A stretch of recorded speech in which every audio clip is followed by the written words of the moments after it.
Welcome to eTalk Radio, an initiative aimed at empowering communities and indigenous people through citizen participation in holding stake agencies and its parallel bodies accountable for their policy actions and mandates. This program aims to bridge the gap between promises and implementation, creating the right ecosystem for people's participation in the decision-making process on issues that affect them and giving the marginalized a seat at the table. And it's brought to you by iSpace Foundation and PDA with support from Indigo Trust and Bridges Council, among others. I am Emmanuel Mbalam, your host for today, and with me I have Joshua Ayayi, a 25-year-old public speaker, an advocate for persons with disabilities and a change maker. In 2009, he taught himself how to use a sign language to teach the hearing impaired, where his passion to become an advocate for these people was developed. His subsequent volunteerism with NGOs has broadened his perspective on vulnerable groups. Joshua is currently at iSpace with his team working on his startup.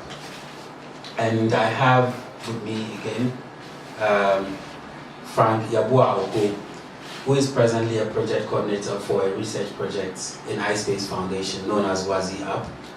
And prior to Frank joining the WAZI App project, he was operations manager of Into IT, the East Paid unit.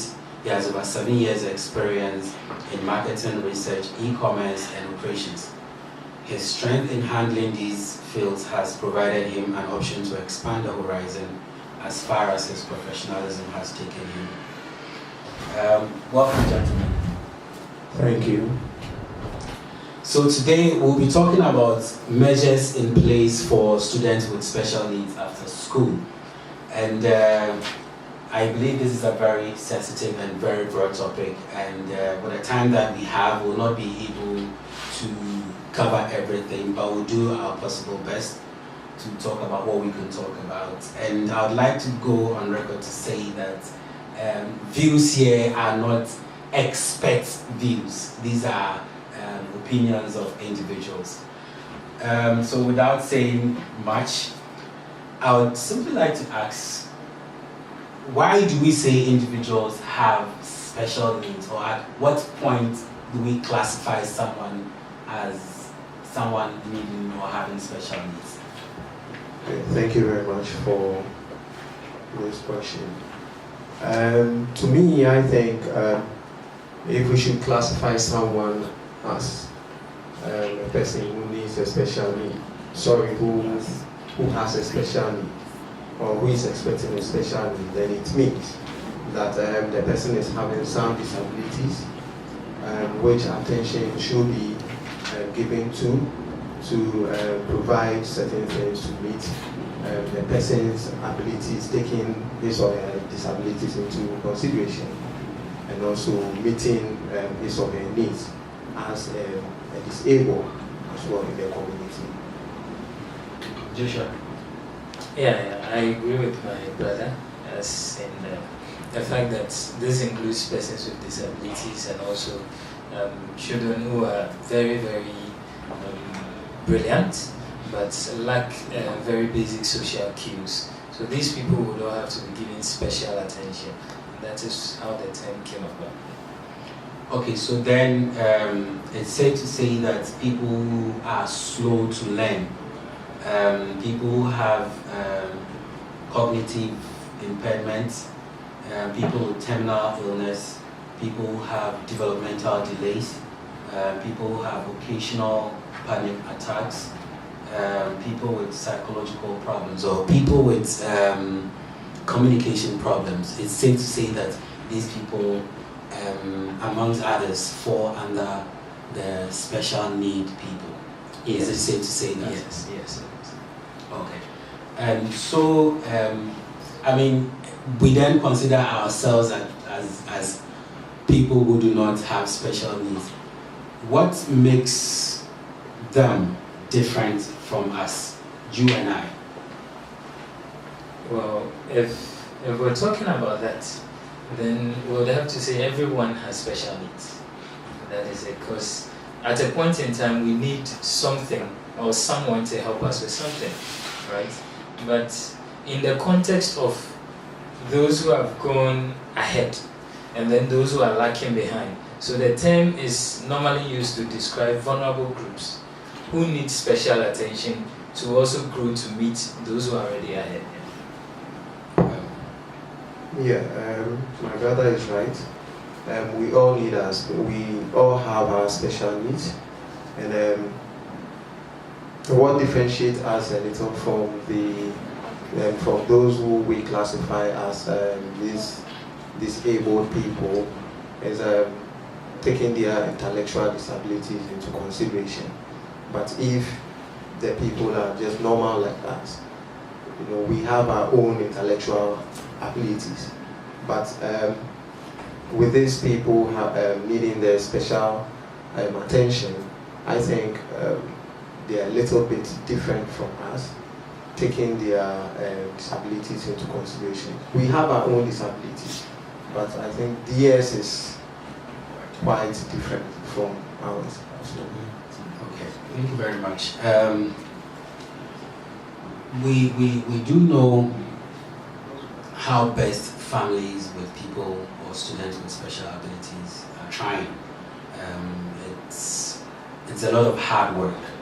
It's a lot of dedication and commitment to raise a child who has special needs. A child who is mostly is being frowned upon by the society, faces a lot of stigma when they go out or even amongst their peers. So we know families are doing their best. What role or what areas should be focused on in relation to making special needs people feel more welcomed in the society? Okay.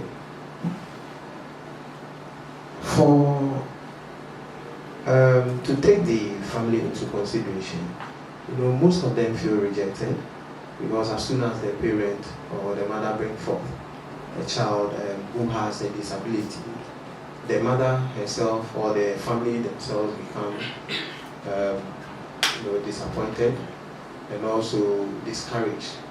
So most of them reject their children, and some even leave them to beg in the society, which is very bad.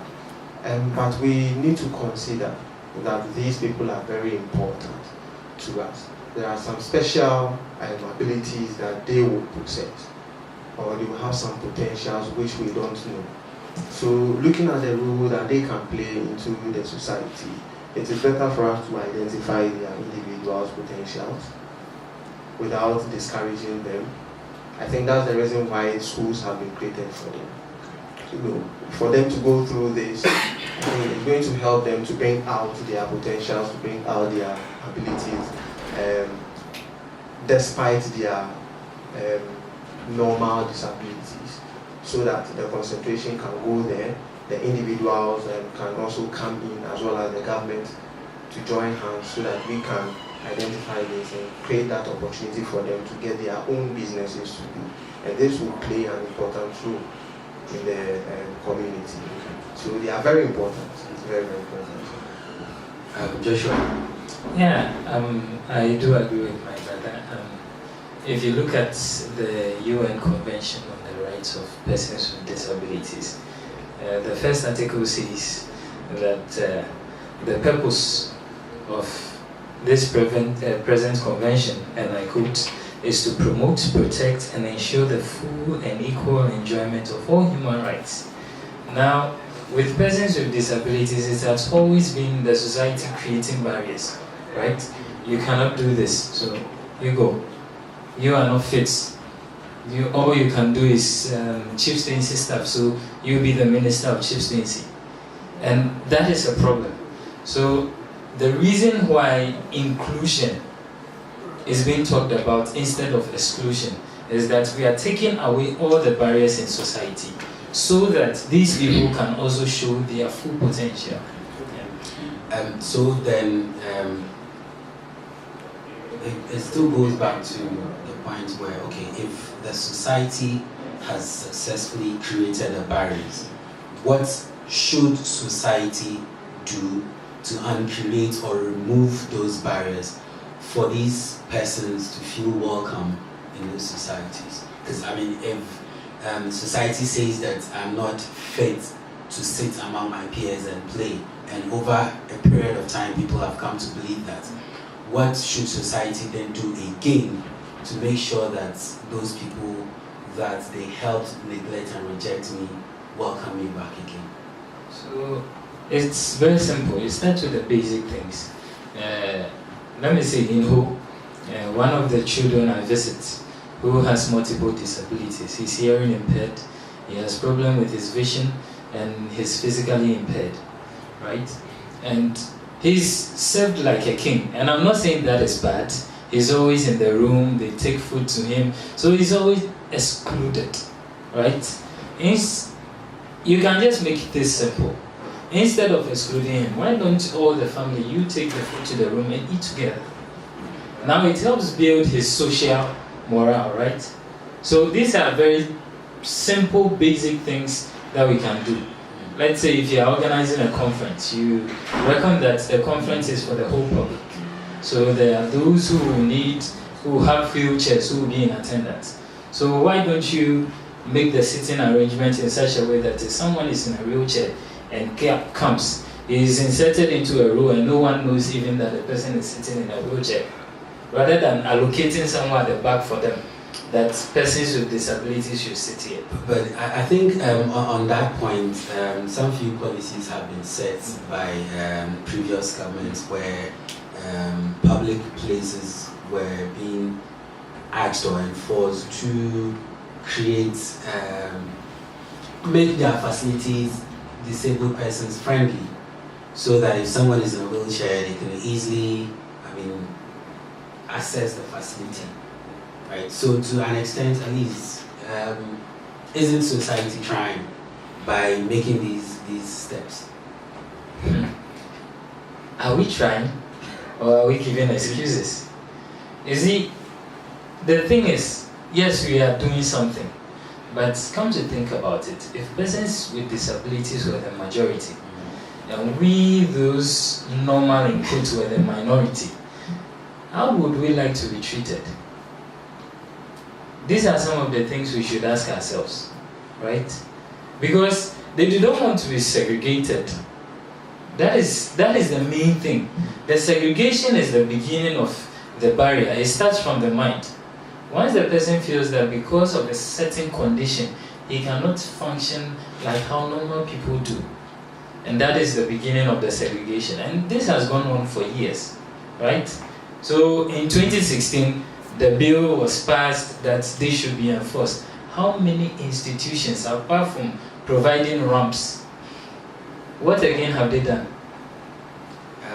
Isn't it one step at a time? Of course it is. So maybe from the ramps, we can then go to making provisions for wheelchairs to be fit in. But then it goes beyond just wheelchairs.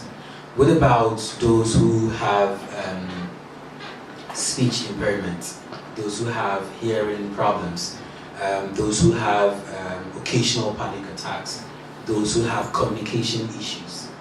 What measures should we put in place to help these people feel a part of society? That when I go to a restaurant, the condition at the restaurant, if I have occasional panic attack issues, the conditions at the restaurant wouldn't make me have an episode there. Okay, you get me? I'll let my brother have a go on this one. Yeah, the fact that we are different from them doesn't give us the opportunity to deprive them from certain opportunities in the community.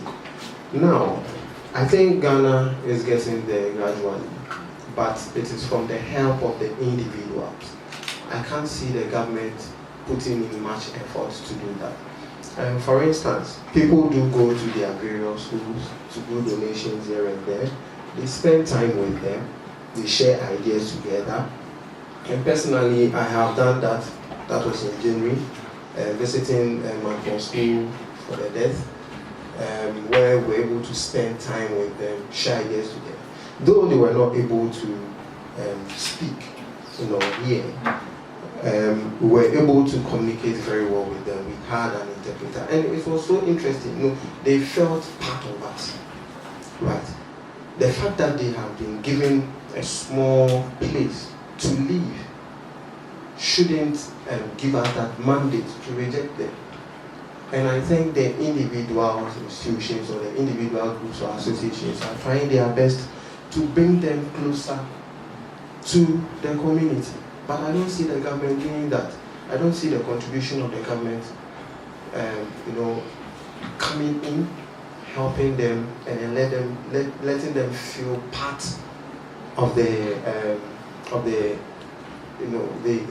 intellectuals in the community. What the government is doing is to build facilities for them, and what next?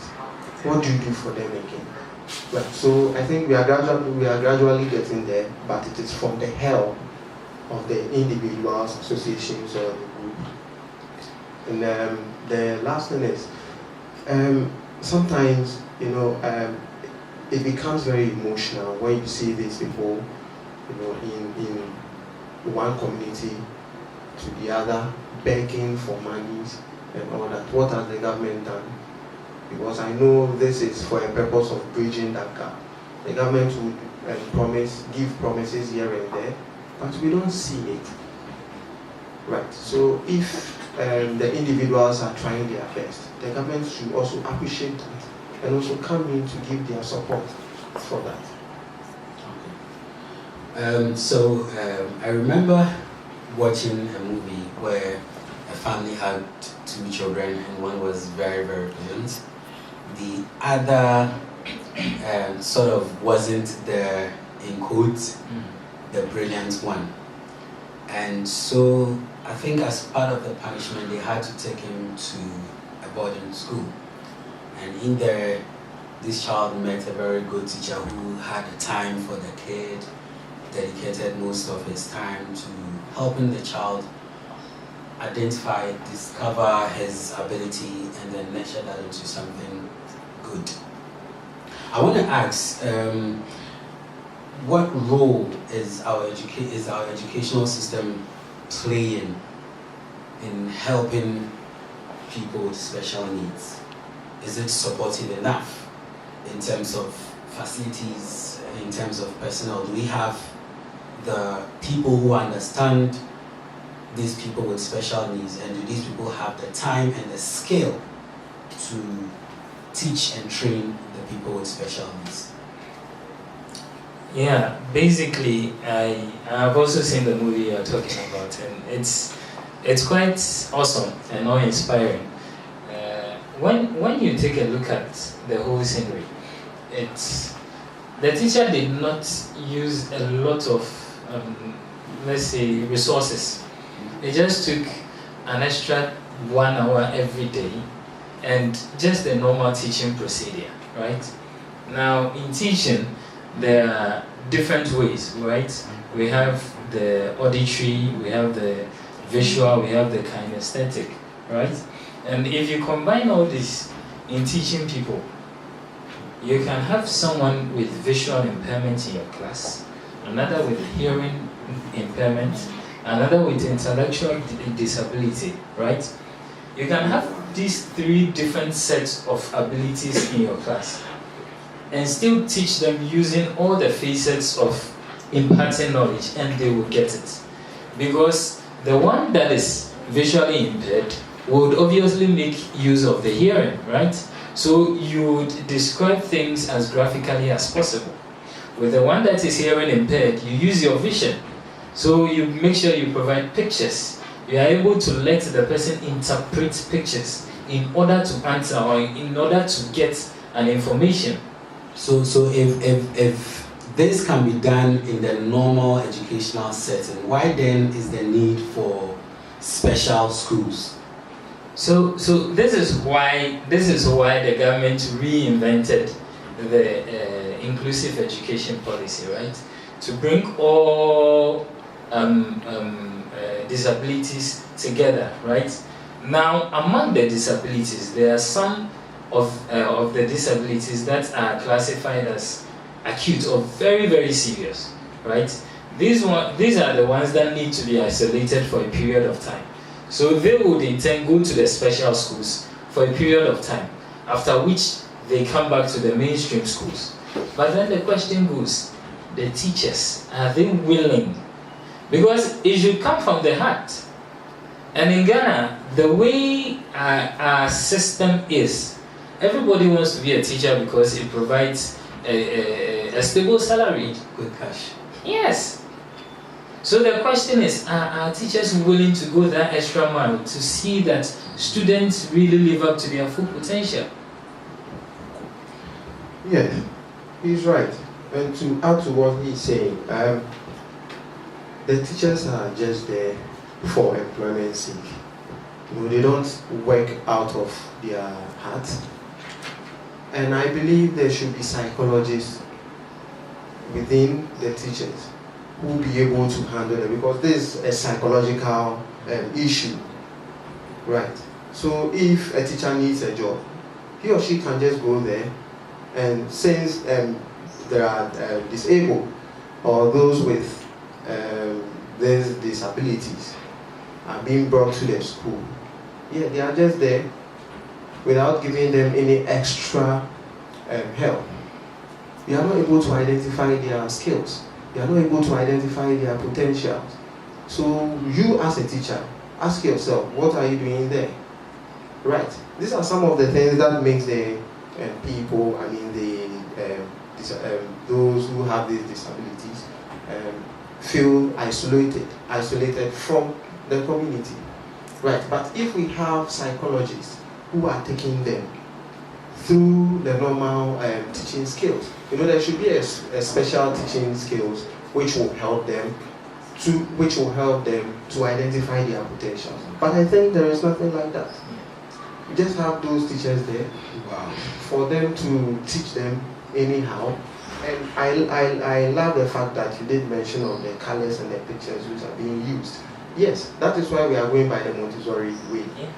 There are different kinds of teachings when you use the Montessori system, and it is really helping, especially the slow learners, right? Using the pictures and all that. When you do that, it means you are giving them a special aid, and they will not feel rejected. Yeah. Wonderful. So this is eTalk Radio. Today we're talking about measures that are in place for students with special needs after school. We've spoken a lot. I have had with me in the studio Joshua Ayayi and Frank Yabuaoko as my guest, and I'm your host Emmanuel. We've talked much, so let's say we've identified that the school isn't doing much, but then yes, some have thrived, they've been persistent, they've completed school.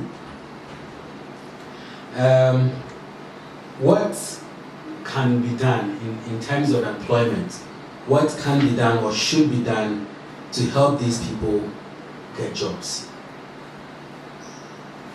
I have seen this firsthand. I'll send you back to Ho again, where I helped a couple of hearing impaired write applications to certain malls.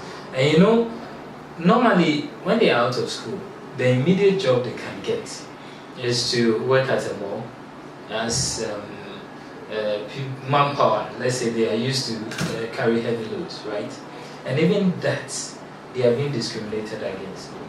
I wrote an application, I accompanied one of them to a mall, and we met the manager, and the manager was like, there's no vacancy.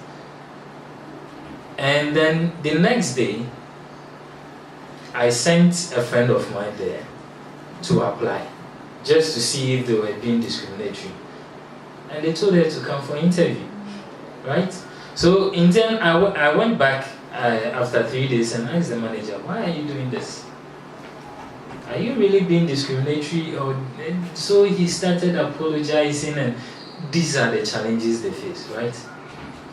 In Accra, there was this 1 month training session we had with one of the, let's say, august institutions.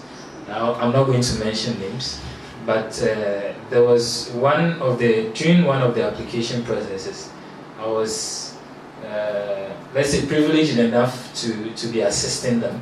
So there was this visually impaired guy who came in.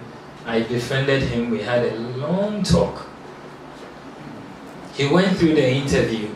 At the end of the day, when I asked the judges later on, when the training was in session, I asked the judges, what happened to him? Why didn't he make it? And they didn't seem to give any tangible reason. So these are the challenges they face. The discrimination is still there. I think education needs to be done more. Yeah, I have some few points here. I think what can be done for the community to accept these people, as well as educating, giving them the best of, they coming into the job market, creating the opportunity for them to come into the job market is one. I love what the School for the Deaf and then the School for the Blind are doing.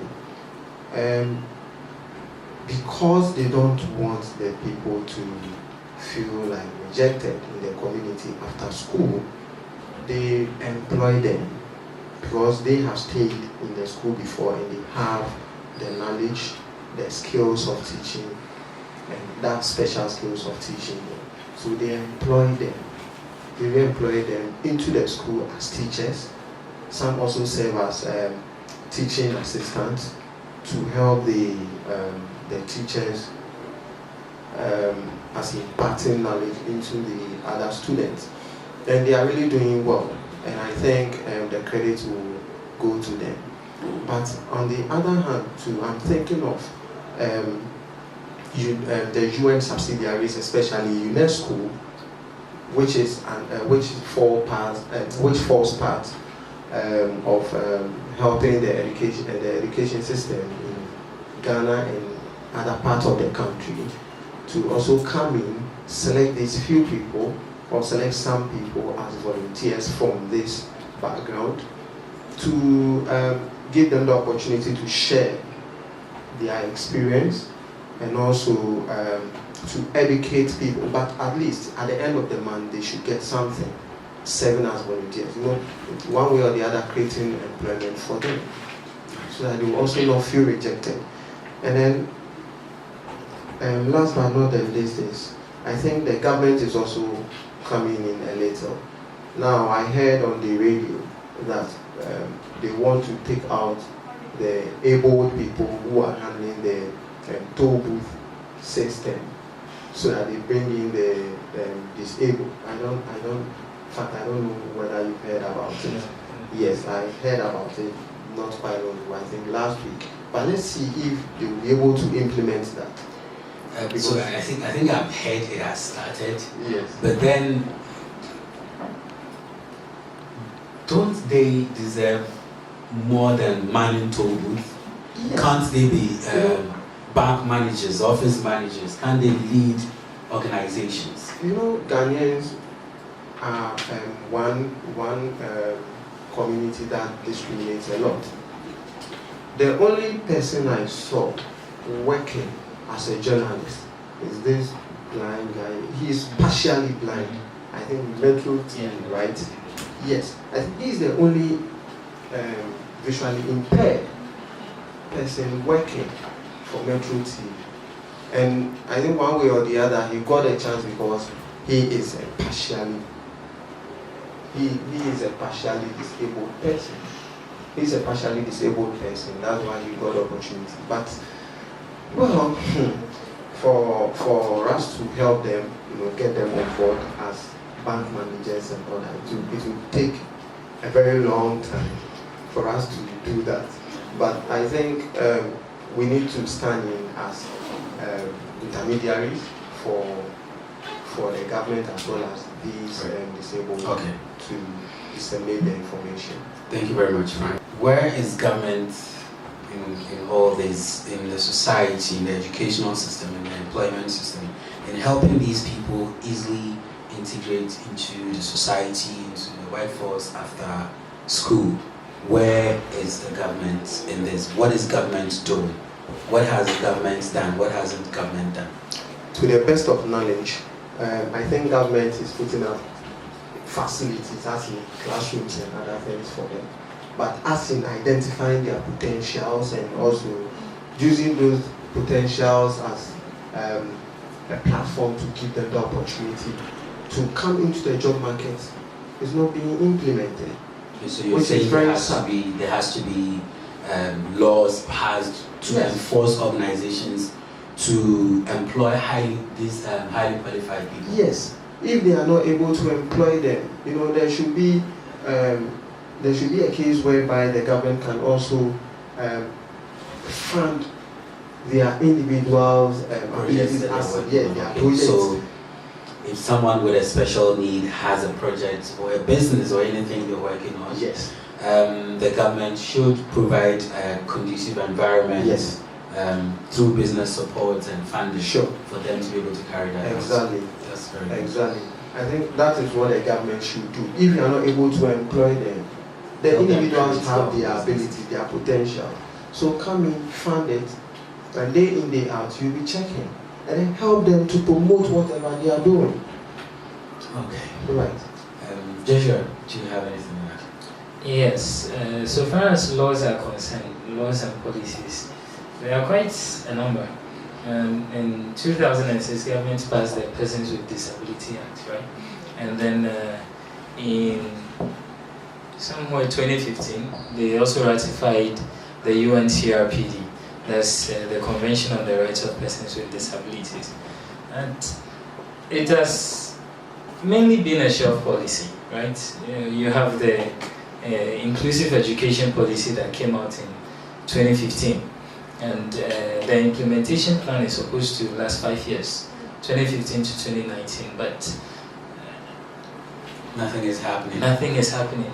So definitely government needs to do a lot more.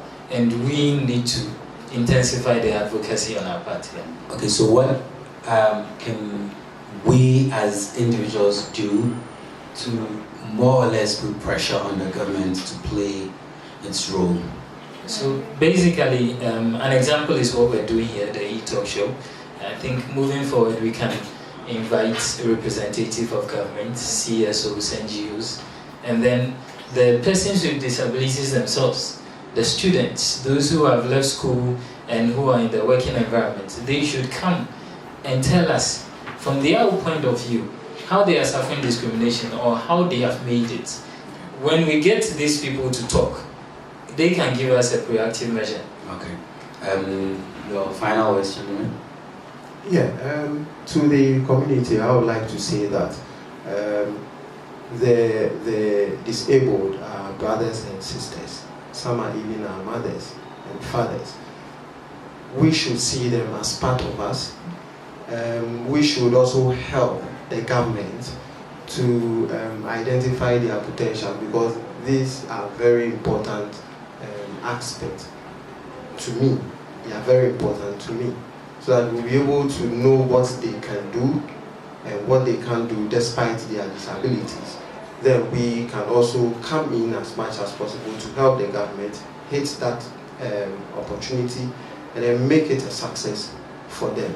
But instead of we letting them feel deprived from other things, I think if we also come in as the individuals and also helping the government to implement on their policies, we can't leave everything for the government to do. Thank you, Frank, and thank you, Joshua, for coming in to share Little Cups of Coffees with us. We've been talking about measures that we can put in place to help people with students with special needs after school, and we've realized that there's a lot of discrimination, there is stigmatization, and this group of people also lack access to opportunities. It's been an interesting topic, surely very broad. We wouldn't and haven't been able to cover everything. Maybe in subsequent casts we will talk more about about the topic. If you have any questions or you want to be part of the eTalk radio program, you can contact us on 0231 892 117, 0231 892 117, and you can get interactive with us on social media, on Facebook and on Twitter at eTalk_radio, eTalk_radio. Let's get interactive, let's talk more about issues affecting our society and see how possible or how best we can come up with solutions to solve them. Thank you very much, and I've been your host, Tina Mbala.